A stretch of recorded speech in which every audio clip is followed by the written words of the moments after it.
अर्धवार्षिक परीक्षा 2023-24 विषय गणित कक्षा 10वीं सेट ए की बात करेंगे। इसमें विकल्प की बात करेंगे। पहले का हो जाएगा, दो संख्याएं ए और बी इस प्रकार हैं, ए गुणे 432 और एलसीएम ए बी बराबर 72 है। तो इसको जब हल करेंगे तो इसका एक सूत्र होता है एचसीएफ गुणे एलसीएम बराबर पहली संख्या गुणे दूसरी संख्या। 432 में जब 72 का भाग करेंगे तो हमें 6 प्राप्त होगा। दूसरे का देखेंगे, यदि द्विघात बहुपद के शून्यक अल्फा और बीटा हो तो अल्फा इंटू बीटा का मान होगा। तो अल्फा इंटू बीटा का सूत्र होता है शून्यकों का गुणनफल c बटे ए। तो इसमें c जो है वो -6 और a का मान है यहाँ पर 1, तो -6 बटे 1 होगा, यानी इसका बी ऑप्शन सही हो जाएगा।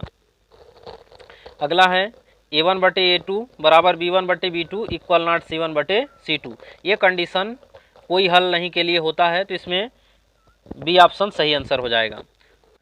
श्रेणी 4, 7, 10 का कौन सा पद 28 है? तो इसका सही आंसर हो जाएगा सी नंबर 9वां। अगला प्रश्न है, किसी त्रिभुज एबीसी में डीई समांतर एबी तथा सीडी बराबर 3 सेंटीमीटर, ईसी बराबर 4 सेंटीमीटर, बीई बराबर 6 सेंटीमीटर तथा डीए बताना है। तो इसमें जब इसको हल करेंगे तो इसका मान निकल के आएगा 4.5 सेंटीमीटर, यानी सी ऑप्शन इसका सही आंसर हो जाएगा। अगला है 0, 2 और 2 0 के बीच की दूरी। जब इसमें दो बिंदुओं के बीच की दूरी निकालेंगे तो इसमें प्राप्त होगा ए बी बराबर 2√2, यानी ए ऑप्शन इसका सही आंसर हो जाएगा। रिक्त स्थान की बात करेंगे तो पहले का हो जाएगा, एक प्राकृत संख्या का अभाज्य गुणनखंड उसके गुणनखंडों के क्रम को छोड़ते हुए अद्वितीय होता है, यानी इसका सही आंसर हो जाएगा अद्वितीय। दूसरा है, घात 2 के किसी बहुपद के अधिकतम शून्यक हो सकते हैं। तो यहाँ पर 2 की बात कर रहा है, यानी द्विघात बहुपद की बात कर रहा है। द्विघात बहुपद में 2 शून्यक भी होते हैं और 2 मूल भी होते हैं। अगले प्रश्न की बात करेंगे, यदि किसी द्विघात समीकरण के मूल वास्तविक और समान हो, यानी जब मूल वास्तविक और समान हो तो वहाँ पर डी का मान 0 होता है, यानी विविक्तकर का मान 0 के बराबर होता है। यदि किसी समांतर श्रेणी का n वां पद 9-5n हो तो तब श्रेणी का द्वितीय पद क्या होगा? तो जब इसको हल करेंगे, यानी n का मान इसमें जो है द्वितीय पद बोला है, तो जब n की जगह 2 रखेंगे तो इसको जब हल करेंगे तो इसका मान -1 होगा। अगला है, दो आकृतियाँ जिसके आकार समान हो परंतु आवश्यक रूप से अमाप समान न हो, यानी उनके आकार तो समान हो परंतु उनके माप जो हैं वो समान न हो, तो वो आकृतियाँ समरूप कहलाती हैं। वृत्त को 2 बिंदुओं पर प्रतिच्छेद करने वाली रेखा को क्या कहते हैं? यानी जब वृत्त को 2 बिंदुओं पर प्रतिच्छेद कोई रेखा करती है तो उसको छेदक रेखा कहा जाता है। सत्य की बात करेंगे, अर्धगोले का संपूर्ण पृष्ठ बराबर 3 पाई r² होता है, जो कि सत्य है। ये सूत्र अर्धगोले का संपूर्ण पृष्ठ होता है। अगला है, वृत्त के त्रिज्यखंड का क्षेत्रफल ये होता है थीटा बटे 360 अंश गुणे पाई r², यानी ये भी सत्य है।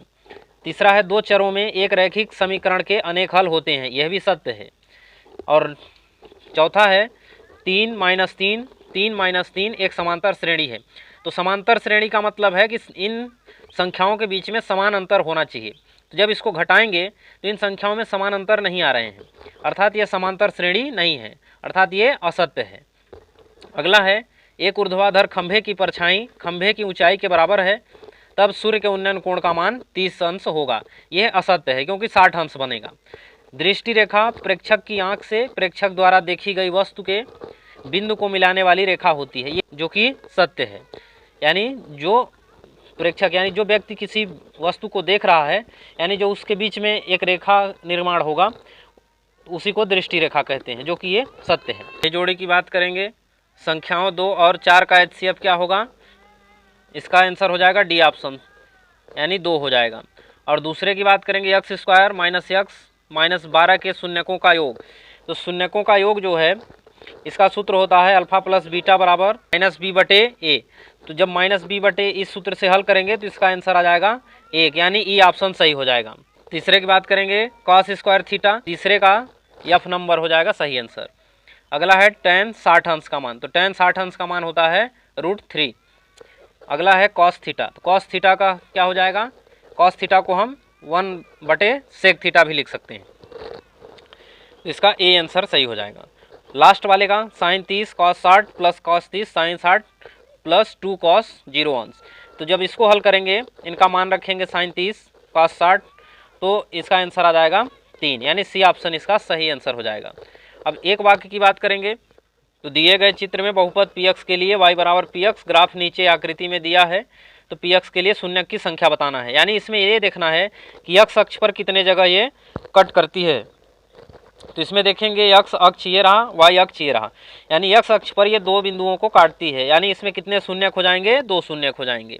अगला है यदि 2 संतरों और 5 सेबों का मूल्य 70 है तो इस स्थिति में रैखिक समीकरण के रूप में प्रदर्शित कीजिए। तो संतरों को मान लिया हमने x और सेबों को मान लिया y। तो 2 संतरे तो 2x, 5 सेब यानी 5y, जब इनको जोड़ देंगे तो 2x प्लस 5y बराबर 70। समीकरण है ax² plus bx plus c बराबर 0 का विविक्तकर ज्ञात करने का सूत्र। तो विविक्तकर ज्ञात करने का सूत्र होता है d बराबर b² माइनस 4ac। क्या सभी वर्ग समरूप होते हैं? तो इसमें लिखना है हाँ, क्योंकि जो सभी वर्ग हैं वो समरूप होते हैं। अगला है वृत्त की स्पर्श रेखा वृत्त को कितने बिंदुओं पर स्पर्श करती है? वृत्त की स्पर्श रेखा जो है वृत्त के एक बिंदु पर स्पर्श करती है। अगला है बेलन के आयतन का सूत्र लिखिए। तो बेलन के आयतन का सूत्र होता है पाई r² h। तो ये रहे पूरे विकल्प।